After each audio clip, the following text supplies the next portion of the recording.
नमस्कार मंडळी, स्वागत आहे तुमचं माझ्या मराठी कल्चर अँड फॅशनमध्ये। संक्रांती नुकतीच तोंडावर आलेली आहे, एकच आठवडा बाकी आहे आणि ज्यांचं पण नवीन लग्न झालेलं आहे किंवा नवीन लग्न झालेल्या ज्या पण मुली असतील त्यांना खूप खास असते पहिली मकर संक्रांत। तर काळी साडी घालावी का नाही, कोणती साडी घालावी, खूप प्रश्न असे बरेच पडतात आणि तयार व्हायचं पण असतं। दरवेळेस मेकअपवाली लावणं अफोर्डेबल होत नाही, तर घरच्या घरी कसा मकर संक्रांतीचा मेकअप करता येईल, हलव्याचे दागिने बनवता येतील, कारण की हलव्याच्या दागिन्यांचा नंतर काहीही वापर होत नाही, सहसा कोणी विकत घेत नाही, तर घरच्या घरी आपण बनवू शकतो हलव्याचे दागिने। आणि मी स्वतः माझ्या मकर संक्रांतीला कसे बनवले होते त्याचाही त्या व्हिडिओची लिंक मी डिस्क्रिप्शन बॉक्समध्ये दिलेली आहे किंवा आय बटनवर पण तुम्हाला दिसेल, तुम्ही लगेचच जाऊन चेकआउट करू शकता। मेकअप कसा करणार आहोत ते मी तुम्हाला या व्हिडिओमध्ये सांगणार। पण ह्या वर्षी येलो कलरची साडी घालायची नाहीये, तर पिवळा कलर सोडून तुम्ही कुठल्याही रंगाची साडी घालू शकता। आणि कसं आहे, आजकाल सिरियलमध्ये किंवा इंस्टाग्रामच्या रील्सवर, यूट्यूबवर आपण बऱ्याच जणींना बघतो की काळी साडी घातलेली आहे, हलव्याचे दागिने घातले आहेत, फक्त आणि फक्त कशासाठी, फोटोसाठी, व्हिडिओसाठीच घालतात ते। त्याच्यामुळे पहिली संक्रांती असेल तर तुम्ही काळी साडी करू नका। तुम्ही संक्रांती तुम्हाला पण जर शूट करायचं असेल किंवा व्हिडिओज करायचे असेल तर तुम्ही करू शकतात, पण ज्या दिवशी संक्रांतीची पूजा करणार असेल त्या दिवशी काळी साडी घालू नका, कारण की काळा रंग हा आपल्या मराठी संस्कृतीमध्ये वापरला जात नाही कुठल्याच गोष्टीसाठी। सणासमारंभासाठी तर नाहीच नाही, सणांसाठी तर नाहीच नाही, लग्नात सुद्धा आपण काळा कलर वापरत नाही, आपल्यामध्ये प्रथा नाहीये काळ्या कलरची। पण आजकाल सगळ्या सिरियलमध्ये बघतो की पहिली संक्रांती आहे तर काळं घालायचं। ठीक आहे, आपण त्या सगळ्या गोष्टी बघतो म्हणून आपल्याला वाटतं की आपण ही काळं घालावं, खूप छान दिसेल, कारण की हलव्याचे दागिने व्हाईट कलरचे असतात आणि काळ्या साडीवर ते जास्त उठून दिसतात म्हणून घालतात। तर त्याच्यामुळेच मी हा लुक घेऊन आलेली आहे। काळ्याच साडीचा आहे हा लुक, तुम्ही फक्त फोटोसाठी, व्हिडिओसाठी करू शकतात असा लुक। चला तर मग न जास्त वेळ न घेता आपण लगेचच सुरुवात करूया। तर सगळ्यात पहिले मी माझे केस बांधून घेतलेले आहे आणि पूर्ण फेस क्लीन करून घेणार आहे। कुठलाही फेस वॉश नाही करणार नाही, जस्ट क्लीन पाण्याने वॉश करून घेणार। तर अशा पद्धतीने पूर्ण क्लीन पाण्याने वॉश करून झाल्यानंतर हे जे आपले छोटे छोटे बेबी हेअर समोर येतात त्याच्यामुळे मेकअप व्यवस्थित होत नाही, तर हा हेअर बेल्ट आपण असा यूज करायचा आहे आणि त्याने पूर्ण हे छोटे छोटे केस सिक्युअर करून घ्यायचे। मग हे असे टाइटली सिक्युअर होतात आणि व्यवस्थित आपल्याला मेकअप करता येतो। तर सगळ्यात पहिल्यात आपण मॉइश्चरायझर लावणार आहोत चेहऱ्याला, कारण की आपण आत्ताच वॉश केलाय तर पूर्ण फेस ड्राय झालेला असेल, त्याच्यामुळे आपण सगळ्यात पहिले मॉइश्चरायझरचा वापर करणार आहोत। आणि थोडंसं सोक होऊ द्यायचं आहे आणि त्याच्यानंतर आपण यूज करणार आहोत हे कलर बारचं प्रायमर। एकदम लिटल अमाऊंटमध्ये घ्यायचं, जिथं जिथं आपल्याला ओपन पोर्स वाटताय तिथे जसं की नाकावर झालं, इथे झालं किंवा इथे झालं, तिथे जिथं ओपन पोर्स असेल तिथे आपण हे कलर बारचं प्रायमर यूज करणार आहोत। चेहऱ्यावर नाही, अगदी ओपन पोर्सवरच लावायचं आहे, ज्याच्यामध्ये आपला मेकअप जाऊन बसणार नाही आणि व्यवस्थित पूर्ण एक सेम स्किन टोन मिळेल आपल्याला। तर नेक्स्ट स्टेपमध्ये मी लावणार आहे कलर बारचं फाउंडेशन। मी कन्सिलर स्किप केलेला आहे, खूपच जास्त जर तुमच्याकडे डार्क सर्कल्स झालेले असतील किंवा डार्क स्पॉट्स असतील तर तुम्ही कन्सिलर यूज करू शकतात। मी डायरेक्टली फाउंडेशन अप्लाय करते आता आणि माझ्याकडे हे स्टिक फाउंडेशन आहे कलर बारचं। अनइवन स्किन टोन दिसू नये म्हणून आपण सगळीकडे एकदम ह्याच अमाऊंटमध्ये अप्लाय करायचं आणि खालच्या साईडनेच अप्लाय करायचं, वरच्या साईडने नाही, अशा पद्धतीनं।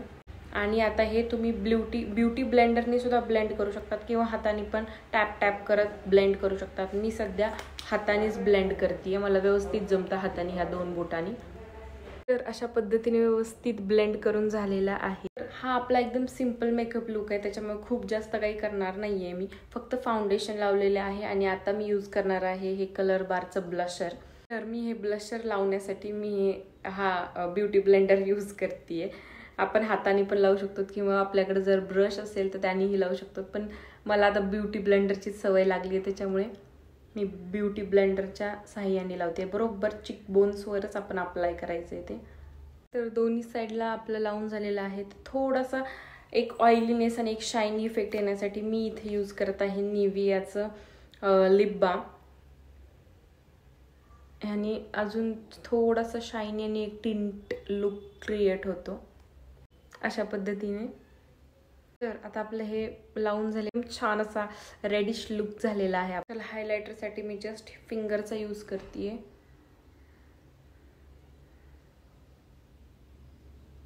पद्धतीने हे हायलायटर दिसतंय तुम्हाला, व्हाईट सिल्वरिश कलरचं आहे हे हायलायटर. तर आय मेकअप मध्ये सिंपल काजळ आणि लायनर लावणार आहोत आपण, बाकी काहीच नाही. आय शॅडो मध्ये जर तुम्हाला आवडत असेल तर तुम्ही थोडंसं एकदम लाईट पिंकिश करू शकतात किंवा रेडिश करू शकतात, पण मी फक्त लायनर आणि काजळचाच यूज करणार आहे.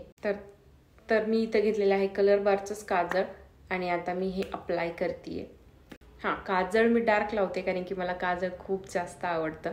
काजळ तुम्ही डार्क लावू शकता इन्स्टेड ऑफ आय शॅडो. पद्धतीने काजळ लावून झाल्यानंतर आपण लावणार आहोत कलर बारचंच आयलायनर. आयलायनर मध्ये पण एकदम छोटेसे विंग्स काढणार आहे मी एकदम लास्टला. तर अशा पद्धतीने एकदम सिंपल विंग्स काढून झालेले आहेत. तर आपला पूर्ण मेकअप झालेला आहे, चेहऱ्याचा पण आणि आईजचा पण. खूप सिंपल असा मेकअप लुक केलेला आहे. आणि आता आपण लावणार आहोत लिपस्टिक. त्याच्यासाठी मी इथं घेतलेलं आहे निवियाचं लिप बाम. स्टार्टिंगला आपण लिप बाम लावून घेणार आहोत, त्याच्यानंतर ही रेड कलरची लिपस्टिक, L18ची लिपस्टिक आहे ही. तर मी पहिले लिप बाम लावून घेते. एकदम चेरी रेड आहे हा, एकदम डार्क रेड नाही घ्यायचा आहे.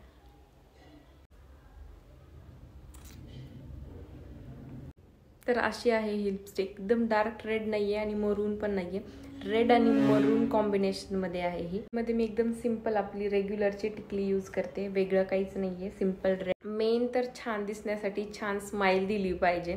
मेकअप तर एक कॉम्प्लिमेंटरी आहे, त्याच्यामध्ये मेकअप तर करायचंच आहे, पण नीट छान स्माइल दिली नाही, छान फेशियल एक्सप्रेशनच नसतील तर तो तुमचा मेकअप कसं काय एनहान्स होईल असं मला वाटतं. त्याच्यामुळे तुम्ही छान एक्सप्रेशन द्या किंवा छान स्माइल ठेवा तुमच्या फेसवर, मगच तो तुमचा मेकअप छान दिसेल. पूर्ण डन झालेला आहे. आता साडी आणि ज्वेलरी बाकी आहे. तर सगळ्यात पहिले मी साडी घालून येते आणि त्याच्यानंतर आपण ज्वेलरी चढवणार. तर काळी साडी घालून मी रेडी झालेली आहे आणि हेअरस्टाईलमध्ये आपण बन करून हे अशी ॲक्सेसरी आपण लावून घेणार आहोत. तर ही ॲक्सेसरी मी लावते, खूप छान आहे ही ॲक्सेसरी. तुम्ही गजराही लावू शकतात, ओरिजिनल गजरा लावू शकतात. थोडंसं तुम्हाला जर फ्रंटला टिल्ट करायचं असेल तर तुम्ही जस्ट असं करून, असं तुम्हाला समजा इथे कर्ल्स पाहिजे असेल तर तुम्ही कर्ल्स पण करू शकतात इथे ह्या पद्धतीनं. पण मी एकदम सिंपलच ठेवतीये, प्लेन. दागिने मी हलव्याचे घरी बनवलेले आहे. तर असे आहेत हे कानातले आणि 3 सेट केलेले आहेत मी हे चोकर. तर अशा पद्धतीने हा चोकर आणि हे मंगळसूत्र एक बनवलेलं आहे मी असं, तर ते आपण घालूया. हा एक सेट बनवलेला मी, ह्या दोघांच्या मध्ये एक रिकामी जागा वाटू नये म्हणून मी हा एक बनवलेला. असे दागिने खूप छान दिसत आहेत काळ्या साडीवर जास्त उठून. आणि ह्या बांगड्या केलेल्या आहेत मी, ह्या पण हलव्याच्याच आहेत म्हणजे. तर अशा पद्धतीने आपला हा साज तयार झालेला आहे. आणि दुसऱ्या पण आपण बांगड्या घालणार आहोत, फक्त ह्याच नाही, छान नाही दिसत या सिंगल सिंगल. तर मी ही घालतीये. नथीशिवाय कुठलाच लुक पूर्ण होत नाही. तर आपला पूर्ण लुक झालेला आहे अशा पद्धतीने हलव्याच्या दागिन्यांचा लुक. तर तो कसा झालेला आहे तुम्ही मला कमेंटमध्ये नक्की कळवा. तर तुम्हाला हा मकर संक्रांतीचा सिंपल बट स्वीट असा लुक कसा वाटलेला आहे तुम्ही कमेंटमध्ये मला नक्की कळवा. आणि ज्यांची पहिलीच मकर संक्रांत आहे लग्नानंतर, जे त्यांना खूप खूप शुभेच्छा. भेटूयात आपण नेक्स्ट व्हिडिओमध्ये. तोपर्यंत खुश राहा, स्वस्त राहा, मस्त राहा, तिळगुळ घ्या, गोड गोड बोला. बाय.